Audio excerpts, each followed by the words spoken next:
perfecting athletes, neuro movement, ferocious fitness. This has been a journey. And, you know, you see everybody when they're at the top. You guys saw me at my lowest in the UK, but I still held my head high, and I still had high hopes for myself. And my journey isn't over, because my journey isn't for me. It's for the little girls, the big girls, the old girls, the young girls, to have somebody to look up to, even the guys. So this is a special night for me. Dedicate this to my mom and, you know, in my tribe, a couple other people who lost dear ones. So thank you. Y'all could clap. Yeah, that was a great opening statement. Come on. I want to say one thing besides congratulations. I already told everyone here. Peter told me that your last fight, and this is a camp that doesn't make excuses. You know, if you know anything about any of these people, they don't make excuses. And Peter told me what you saw her last fight was not French on. You know, and not to get into gory details, but he told me you were not yourself, and you were going to be yourself tonight, and I think we saw that, and that's why you were victorious. Yes, thank you. I mean, look, I'm as you can see, 5 minutes ago I was in boxing attire, throwing hands, and now I'm in a nice, tall, expensive catwalk boutique dress, and hey, I'm here to entertain you guys. I'm here to fight for legacy, and you always need that one character that's going to give y'all some entertainment. So that's me. Take a couple questions? Yeah. We can open up for questions. Congratulations. Such a great win. Ooh. But a lot of people didn't think that was going to happen tonight, and they even labeled you as the underdog. How do you deal with that? I'm a top dog with underdog mentality. So it's not anything new to me. And if they don't have to believe in me, I believe in myself, and I'm blessed to have a team that believes in me. And you need inspiration, here you go. Amazing. And what is next for you now? Have you figured out what you'd like to do? Yes, the goal has remained the same. I want to go back to the UK. They gave me so much love, and it's a great, you know, to spread the joy, spread these hands, spread the joy. Go to the UK and run it back with Savannah Marshall. Always down the line, at least before my last fight, I want to run it with my good sis Clarissa, but we'll see what happens. Maybe I go up a weight, maybe I go down a weight. The opportunities are limitless. Congratulations, champ. So, you know, there was bad blood between you and Green. How is it now looking forward with the relationship? I approached her, and, you know, cause and effect. I'm big enough, if you know, for what I did, she apologized for what she did. At the end of the day, we two young women pushing for something, and her goal was to get her name out there for people to know who she is. She's accomplished that. She has a great future. She's a good fighter. I have no ill will towards her. I respect anybody I share the ring with, and, you know, thank you for sharing the ring with me. I'm looking forward to see the rematch with you and Savannah. Yeah, I want to too. Look, we're gonna take DMV over to the UK, so we're gonna have fun.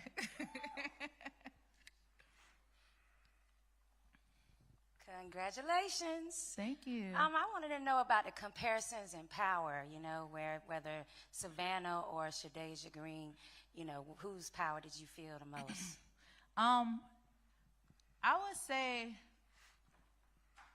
Shadeja has sharp power, like she throws sharp inside punches, but Savannah has like leverage because she's a very tall, heavy-handed woman. She's been like that since the amateurs. But yeah. I no disrespect, Savannah the bigger puncher. Mhm.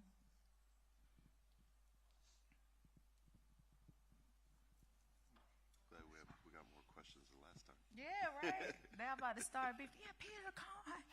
Shadeja was looked at as probably the biggest puncher in women's boxing. Everybody expected you to box off the back foot. You stepped to her from round one. Was that the game plan going into the fight?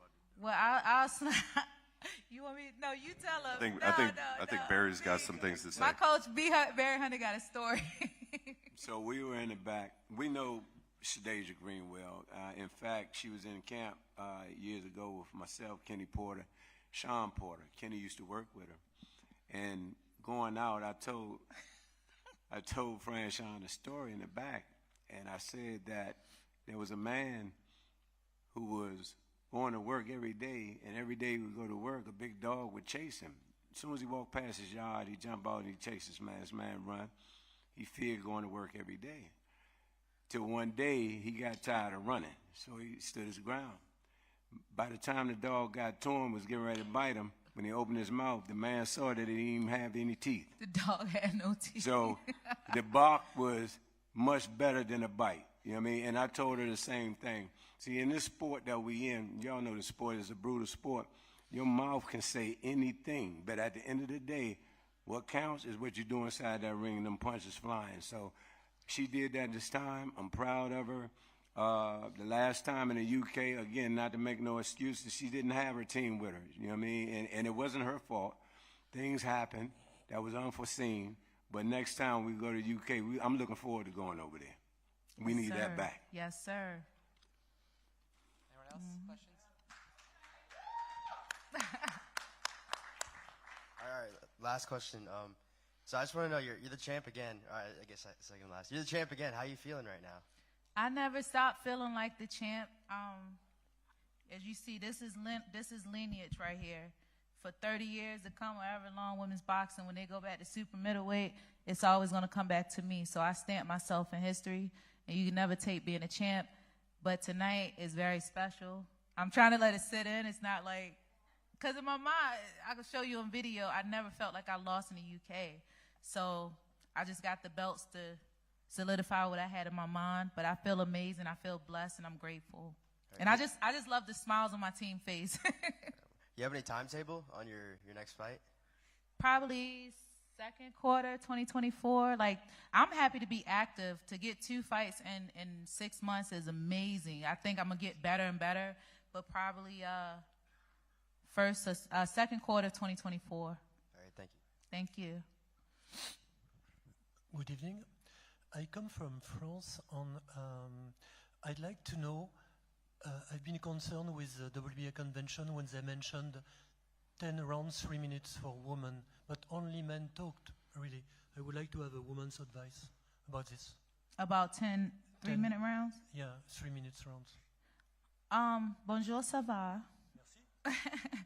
But my thing is, we're going to throw hands regardless, as long as we're compensated. For me, I've been in this game a long time, not getting paid. If I have to fight 3 minutes, I want to be paid for 3 minutes. If I got to fight 12 rounds, I want to be paid for 12 rounds. Nobody wants to do a job and do extra in their job and not get paid for it. I'm in prize fighting at this point, respectfully. Anyone else? Wow, y'all, I'm happy. I'm real happy. Wait, one more. Franchon, all the way back here. Congratulations. The other day, after the ceremonial weigh-ins, you talked to us and you had a shirt with your mom's face on it. And you said you had signs, you were seeing things, feeling things all week long. What do you think your mom would say to you right now after accomplishing this tonight? I'm sorry. She probably say, go ahead, baby. I love you. Go ahead, baby. I'm proud of you. Thank you. Thank you. So I hope y'all turn up, because I'm turning up tonight. Shout out to MVP again. They, in the bed, asleep. But yeah, once again, because y'all, look, MVP fighters, they rep their team. Great hospitality. Always putting opportunities for women. Jake Paul is amazing at what he does, and the fans love it. So I was happy to be a part of it, and thank you for taking care of my team.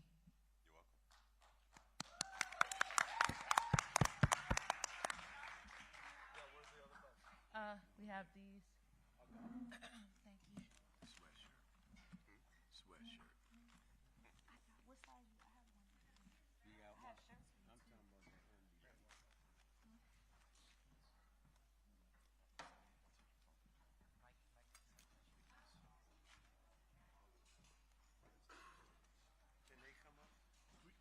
team up real quick? Yeah. Guys, Boog, Jamie. Come on up. Glenn. Aggie. Where's Aggie? Come on, guys.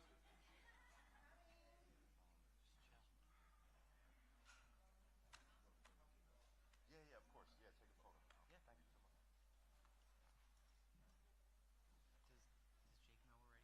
Does Jake know we're ready for him? I mean, I know. Jake, Brandon. I think Bryce said, you told Jake that we're ready for him? Yeah. Bryce let him know. Oh, he's coming out now? Yep.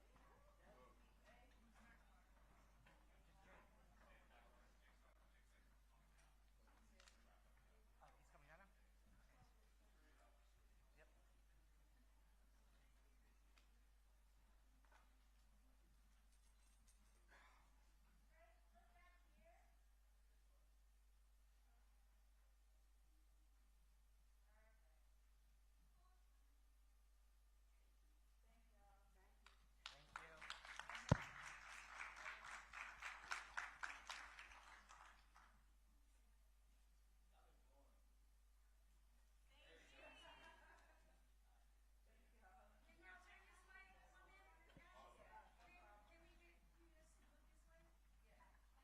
Franchon, I got your phone. Thank you, guys. Congratulations.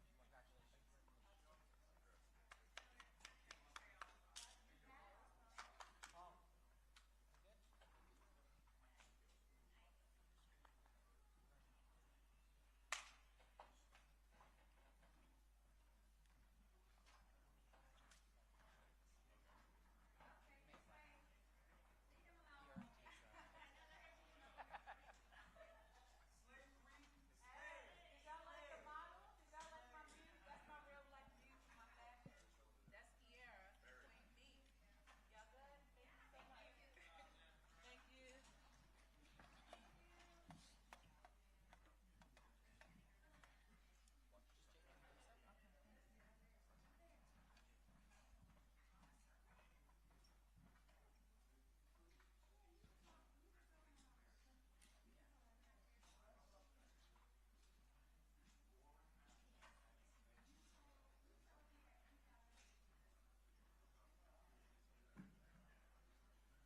Michael.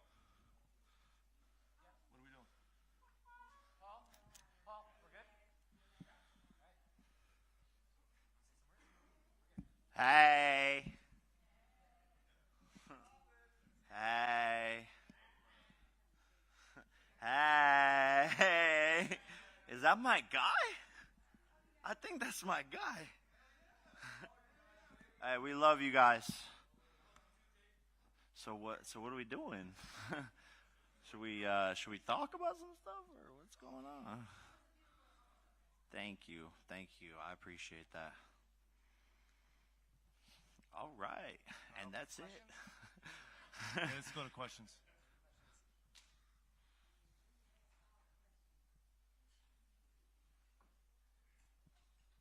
Jake, all the way in the back.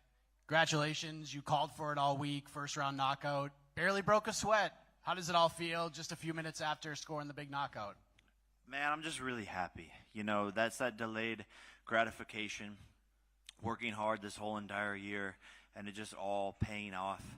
You know, just the power of manifestation, that's insane. Saying it all week, saying it in my meditations, visualizing it, and then making it come into fruition. And it's surreal, man.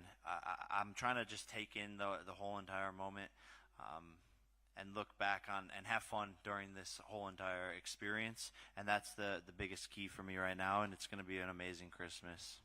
You have knockout wins over other fighters.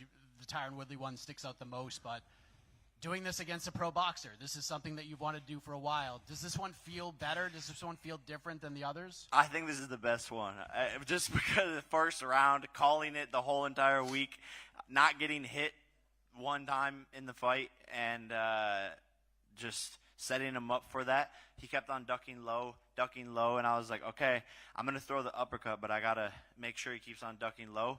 Assessed him, set him up for it, and finished it. Threw that thing hard. Couple last things. I got to ask about the walkout. You walked out to Rockin' Around the Christmas Tree, a classic. You're even doing the Macaulay Culkin / Kevin McAllister dance, like he was playing with the strings in Home Alone. Where did this idea come from? Was it just you watch Home Alone, you're like, I'm just going to do that?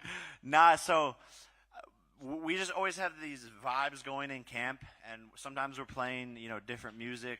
And one day we were sitting in the backyard, and I was like, it's Christmas. Oh my God, let's start playing the Christmas hits.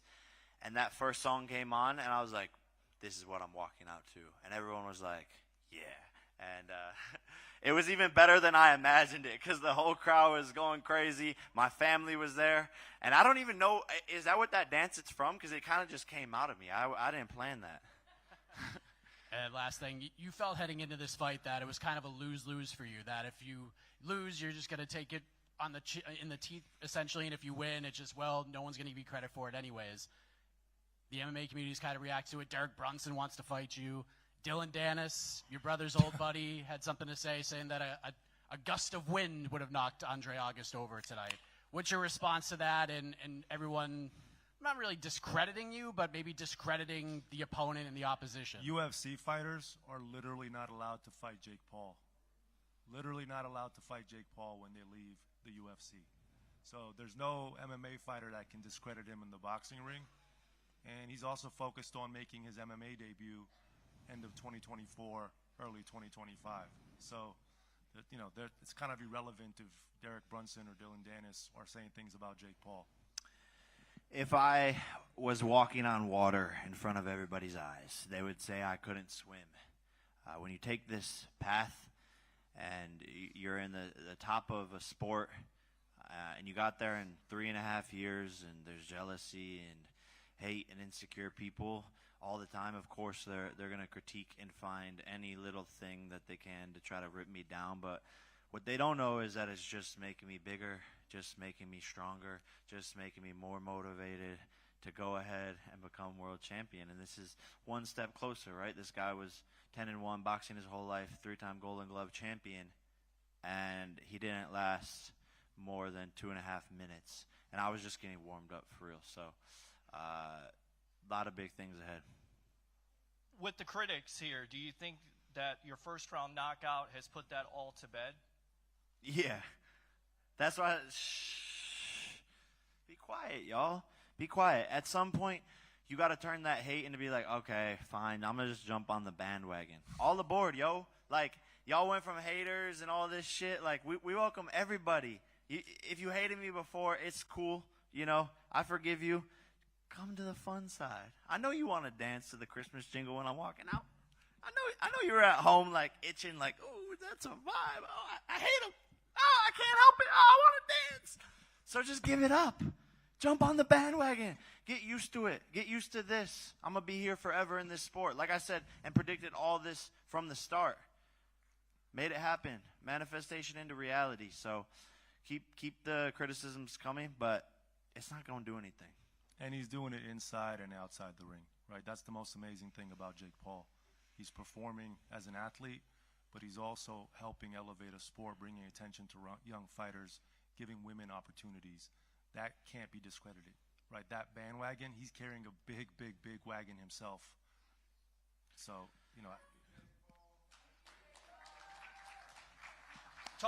Talk about your evolution a little bit from your first Great fight. job, Franchon. I wish Deja would have got it, but respect to you. It was a good fight. It was a great fight. Congratulations. Jake, talk about your evolution from your first fight to now. What's the biggest thing that you've learned? I wish I could summarize that, man. It's been thousands of hours in the gym, but I think more so just believing in myself and my ability, having fun out there, and surrounding myself with the right team. When third and Jay Leon and Larry Wade came in, the whole attitude changed. They pushed me so much harder than I'd ever been pushed before, and that was really the difference maker. And really my boxing career didn't start until after I lost, because they came in, corrected my basic fundamentals that I had skipped by due to other coaches skipping by it, and they pushed me, did thousands of drills on my footwork every single day, getting my mind right, surrounding myself with amazing people, and that really is what elevated everything. So just owe it to everyone else, you know, and the people around me pushing me and wanting the best for me. Good evening, Jake Paul. I met you last year. I came to the WBA convention, and I was very surprised because world champions, they would run like kids to take your picture. I would mention Acelino Popo Freitas that I met in France. He was an incredible bantamweight puncher. And Nonito Donaire is a very true fan of your ability. How would you advise them? Because it's strange.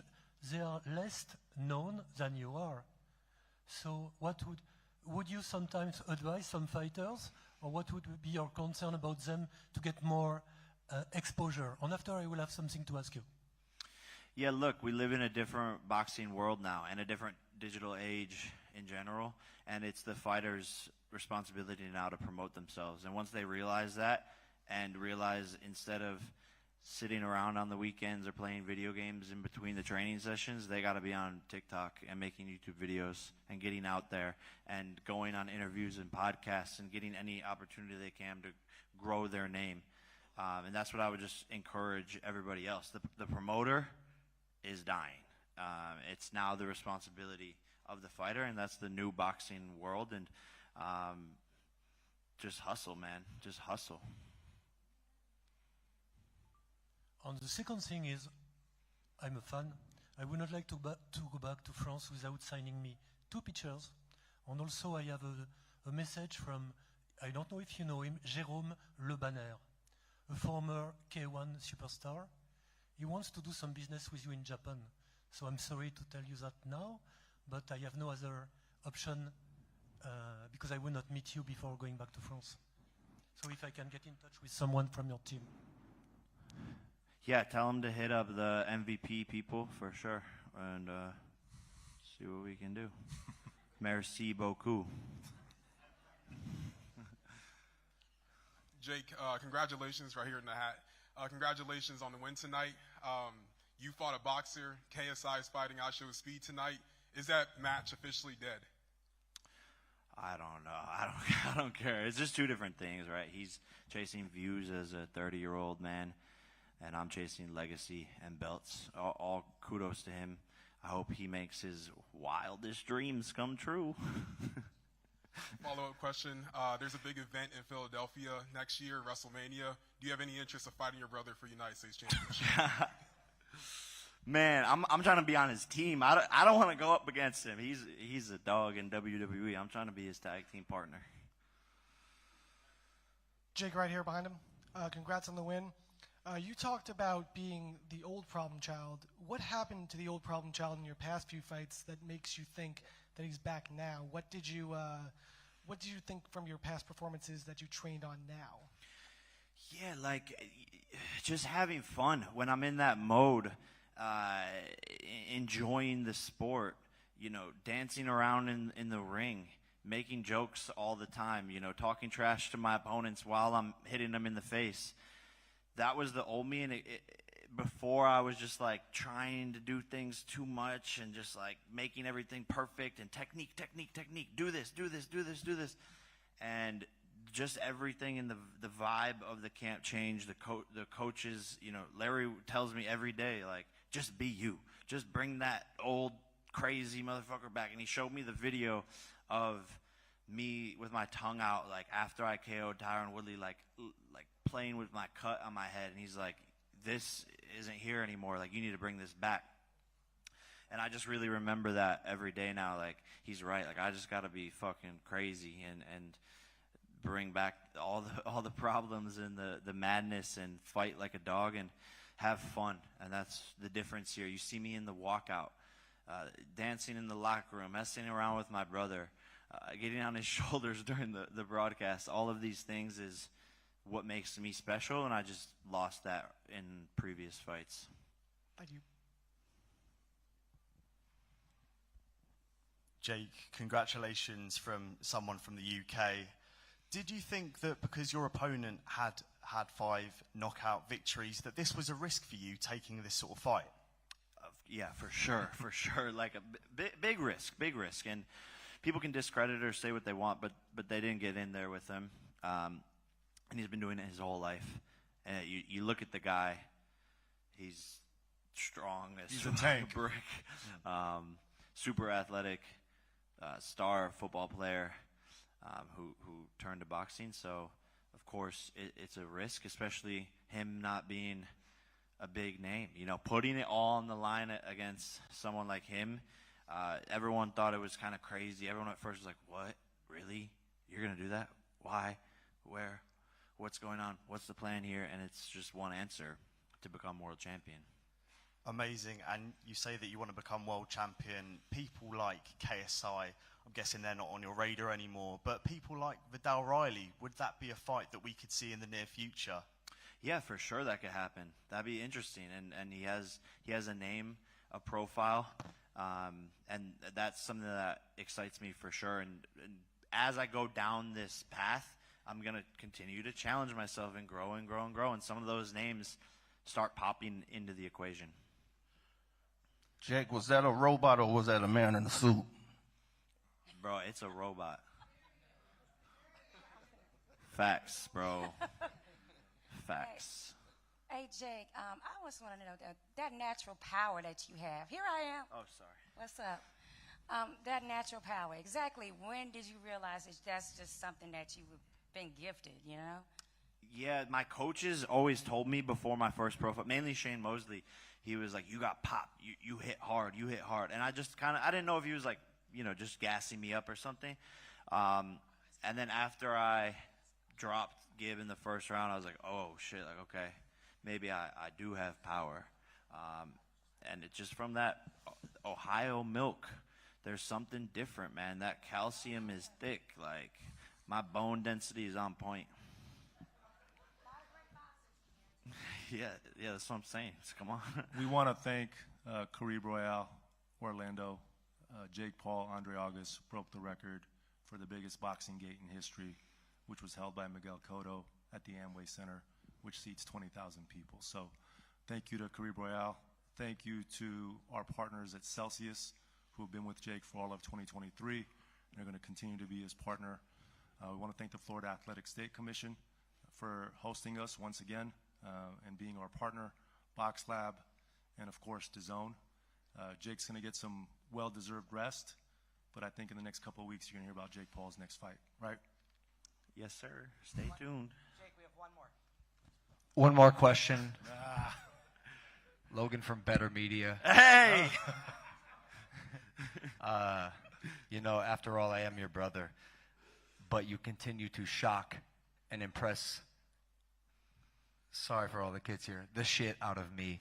And when you started this journey, I have to ask, did you ever see a knockout as beautiful and as glorious as this coming from an actual boxer when people continue to doubt you and you continue to prove them wrong? Did you ever see the glory and the victory that you stand here today and hold? Because you're a modern day gladiator, my guy. There's Colosseums 2,000 years ago where Romans fought to the death, and today you're the one everyone looks at in the ring to show up, entertain, perform, and people pay their money to see you. And once again, Jake Paul, you did it. So I'm curious, as your bro, did you ever see any of this coming? Yes and no. You know, I think self-belief's a weird thing. It's like you set a super high goal for yourself and you see the vision, but there's ups and downs throughout getting there. And sometimes you are discouraged, you fall down, you fall flat on your face. You're like, what am I doing? Is this all worth it? You know, is this what I'm supposed to be doing? And it's just believing in yourself. And I don't know if I pictured it that good, but I do be manifesting the knockouts for sure. But love you, man. You're incredible and proud to be your brother. Is there a bigger, better, more successful brother duo in the world? Does not exist. Let's go. Thank you, everybody.